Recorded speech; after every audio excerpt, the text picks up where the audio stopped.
Fridge থেকে মাছ বের করে ভিজিয়ে নিচ্ছি। গতকাল কোনো একটা কাজের জন্য বাইরে গিয়েছিলাম, বাসায় এসে দেখি আপনাদের ভাইয়া মাছ এনেছিল, সেগুলো আর রান্না করা হয়নি, তো ফ্রিজে রেখে দিয়েছিলাম। সেগুলোই আজকে বের করে নিয়েছি। মাছটা ছোট্ট একটা কালীবাউস মাছ আর একটু কাচ্চি মাছ। তো কালীবাউস মাছটাকে ভেজে দেব আর কাচ্চি মাছটাকে বেগুন আর আলু দিয়ে আমি ঝোল রান্না করব। তো সেগুলো একটু কেটে নিচ্ছি। আজকে একটু তাড়াহুড়াও আছে, আবার রান্না করতে আসতে দেরি হয়ে গিয়েছে, সেজন্য আমার হাজব্যান্ড কয়েকটা আলু আমাকে ছিলে দিচ্ছে যেন তাড়াতাড়ি হয়ে যায়। তো এখানে আমি চিচিঙ্গাগুলো কেটে নিচ্ছি। চিচিঙ্গাগুলো ডিম দিয়ে আমি ভাজি করব। আমি আগেও বলেছি, যারা আমার ভিডিও দেখেন তারা জানেন যে আমার ছোট মেয়েটা ডিম দিয়ে চিচিঙ্গা ভাজি খেতে খুব পছন্দ করে এবং আমি নিজেও খুব পছন্দ করি। এজন্য এই গরমকালে এটা আমি প্রায় করে থাকি। তো আলুগুলো কুচি করছি, যেন এমনভাবে কুচি যেগুলো দিয়ে ভাজি হবে। তো সেরকম করে কুচি করে নিয়ে আমি সাথে বেগুন কেটে দিয়ে কাচ্চি মাছগুলো রান্না করব। তো আসসালামু আলাইকুম, কেমন আছেন সবাই? আশা করছি ভালো আছেন, সুস্থ আছেন। আমিও আল্লাহর রহমতে ভালো আছি, সুস্থ আছি। আমার এই যে সবজি কাটা হয়ে গিয়েছে, মাছও এখানে নর্মাল হয়ে গিয়েছে। এখন আমি এগুলোকে আস্তে আস্তে পরিষ্কার করে ধুয়ে রান্না করে ফেলবো। তো যেহেতু আমার চিচিঙ্গা এখানে কাটা হয়ে গিয়েছে, সেগুলোকে আমি সেদ্ধ করব। সেদ্ধ কি, জাস্ট একটু ভাপিয়ে নেব। তো আরেক চুলায় একটু গরম পানি আছে, এগুলোকে আমি এখন চুলায় দিয়ে দেব।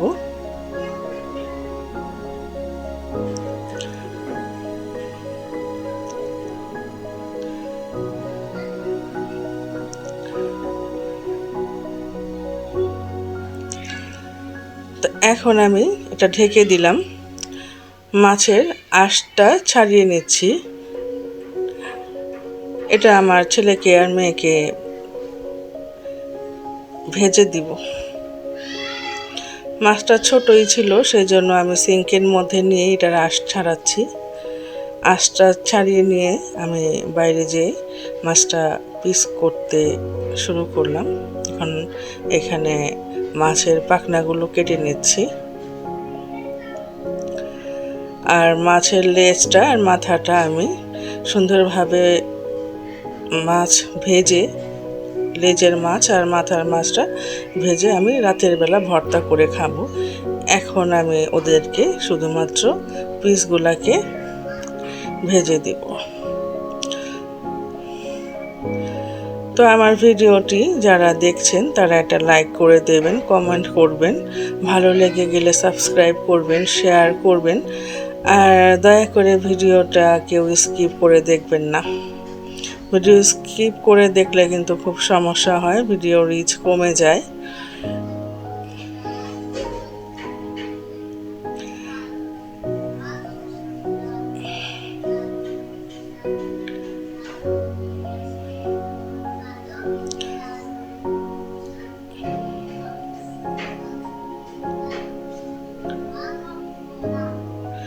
মাছটা আমি রিং পিস করে নিচ্ছি আর খুব ভালোভাবে পরিষ্কার করে নিচ্ছি।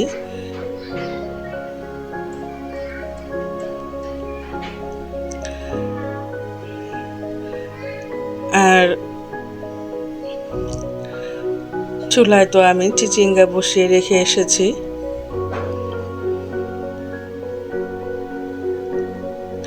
এখন মাথাটা কেটে নিচ্ছি, খুব ভালোভাবে এটাকে আমি পরিষ্কার করে কেটে নিচ্ছি।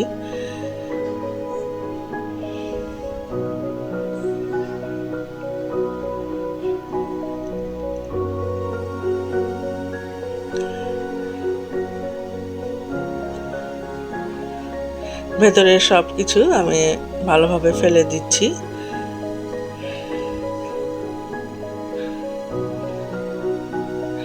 মাছটা ভালোভাবে আমি ধুয়ে এখন লবণ দিয়ে আর লেবু দিয়ে কিছুক্ষণ মাখিয়ে রাখবো, যেন মাছের সমস্ত আষ্টে গন্ধটা চলে যায়।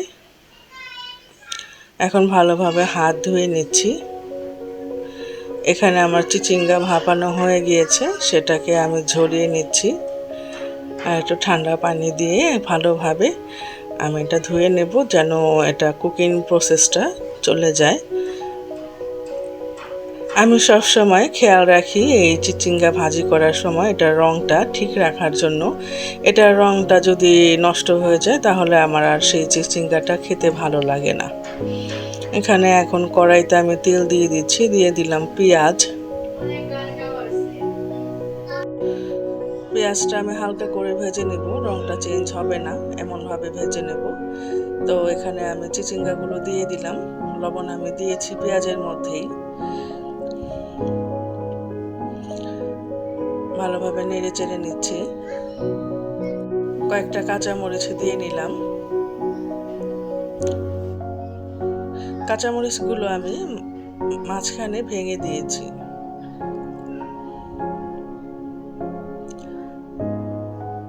এখন আরেকটা কড়াইতে আমি পেঁয়াজ, বেগুন, আলু নিয়ে নিচ্ছি। এখানে আমি বলেছিলাম যে কাঁচি মাছ রান্না করব, সেই কাঁচি মাছগুলোই এখানে রান্না করার জন্য বেগুন, আলু কড়াইতে আমি পেঁয়াজ সহ নিয়ে নিয়েছি। এখানে ধুয়ে রাখা কাঁচি মাছগুলো এখানে দিয়ে দিচ্ছি। সামান্য একটু কাঁচি মাছ আমি রেখে দিয়েছি, ভাজি করব। দিচ্ছি হলুদ, মরিচের গুঁড়া,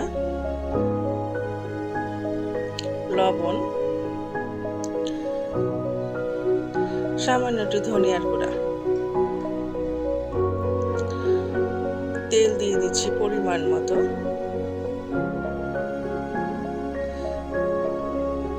ভালোভাবে হাতে মাখিয়ে নিচ্ছি। এই তরকারিটা একটু ঝাল ঝাল ভালো লাগে, আপনারা আপনাদের স্বাদ অনুযায়ী মরিচ ব্যবহার করতে পারেন। আর এটা আমি শেষকালে কাঁচামরিচ দেব, কাঁচামরিচটা এখন দিব না, যেহেতু আমার বাচ্চারা আছে, ওরা যদি একটু খায়। এখানে আমি গরম পানি দিয়ে দিলাম।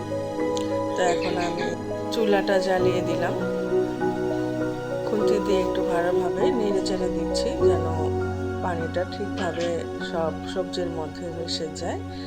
আর ও পাশে চিচিঙ্গা ভাজিও আমি একটু নেড়ে চেড়ে নিচ্ছি। এখানে আমি ঢাকনা দিয়ে ঢেকে দিব। সেই ঢাকনাটা ছোট ছিল, তো আরেকটা নিয়ে এসে ঢেকে দিলাম। আর এখানে চিচিঙ্গা ভাজিতে এখন আমি ডিমটা দিয়ে নেব।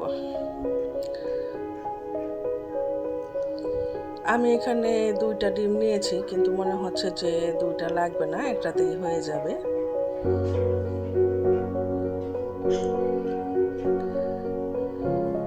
তো এখানে এটা নাড়াচাড়া করতে করতে এই ভাজিটা আমি কমপ্লিট করে ফেলবো, কিন্তু এটা পুড়ে যাবে না, লাল হবে না, সেইভাবেই আমি এটা ভাজি করেছি। এখন প্রায় এটা কমপ্লিট হয়ে এসেছে, আমি এটা একটা বাটিতে সার্ভ করে দিচ্ছি। তো এখন আমি আরেকটা রান্না করব।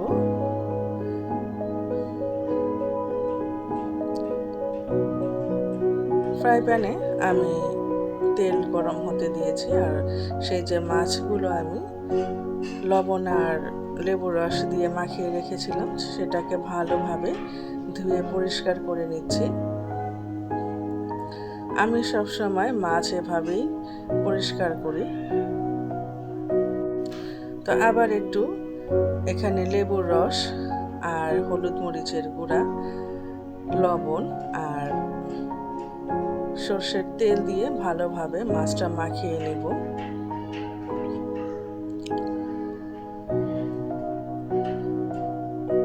দিয়ে দিলাম সর্ষের তেল, খুব সুন্দর করে মাখিয়ে। আমার চুলার গ্যাস এখন কমে গিয়েছে, গ্যাসের চাপটা খুব কম, দেখি মাছটা ভাজা হয় কিনা।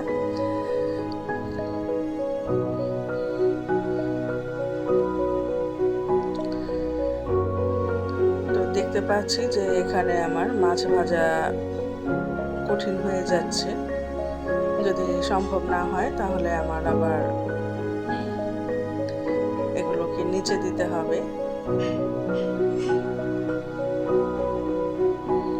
এপাশে এই তরকারিটা বলক উঠে এসেছে, ওটা হতে বেশি সময় লাগবে না, কিন্তু ওইখানে আমার মাছ ভাজার 12টা বেজে যাচ্ছে। এখন আমি সম্ভবত ওটাকে আমার নিচেই দিতে হবে, মানে নিচে আমার আরেকটা গ্যাসের সিলিন্ডার আছে, সেই চুলাটায় দিয়ে দেব।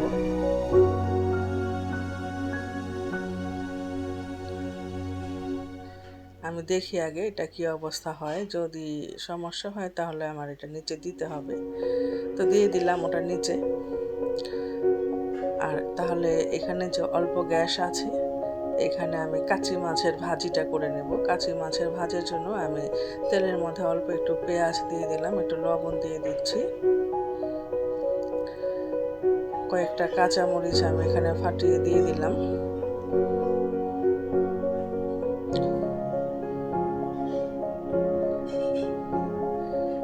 একটু নেড়ে দিচ্ছি। আর এখানে আমার নিচে মাছ হতে থাক। তো যেহেতু গ্যাসটা হঠাৎ করে কমে গিয়েছিল, তো সেই কারণে মাছগুলোতে একটু সমস্যা হচ্ছে, তবে এলপি গ্যাসে খুব ভালোভাবে মাছগুলো ভাজা হয়ে যাবে। ওপরে চুলায় দিয়ে দিলাম আমি, মানে কড়াইতে, হলুদ মরিচের গুঁড়া আর কাঁচি মাছ। এই ভাজিটা খেতে যে এত মজা লাগে, এটা যদি আপনার মেনুতে থাকে তাহলে গরম ভাতের সাথে অন্য কোনো কিছুরই আপনার প্রয়োজন হবে না। তবে এই সব রেসিপি প্রতিদিন খাওয়া উচিত না, এগুলা খেলে ওজন বেড়ে যায়। কারণ হলো এগুলা দিয়ে ভাত অনেক বেশি খাওয়া হয়, অন্য কোনো কিছু তখন ভালো লাগে না। এটা দিয়ে খেতে খেতে কখন যে আপনি 2 প্লেট ভাত খেয়ে ফেলবেন সেটা বুঝতেও পারবেন না। তাই এই ধরনের রেসিপিগুলো প্রতিদিন করা উচিত না।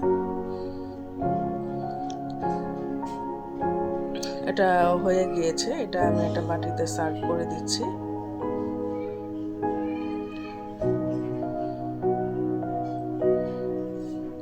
তো আমার রান্না সব কমপ্লিট হয়ে গিয়েছে। আজকে এ পর্যন্তই, দেখা হচ্ছে আর একটা নতুন ভিডিওতে। সে পর্যন্ত আপনাদের কাছ থেকে বিদায় নিচ্ছি। আমি ফারজানা হোসেন।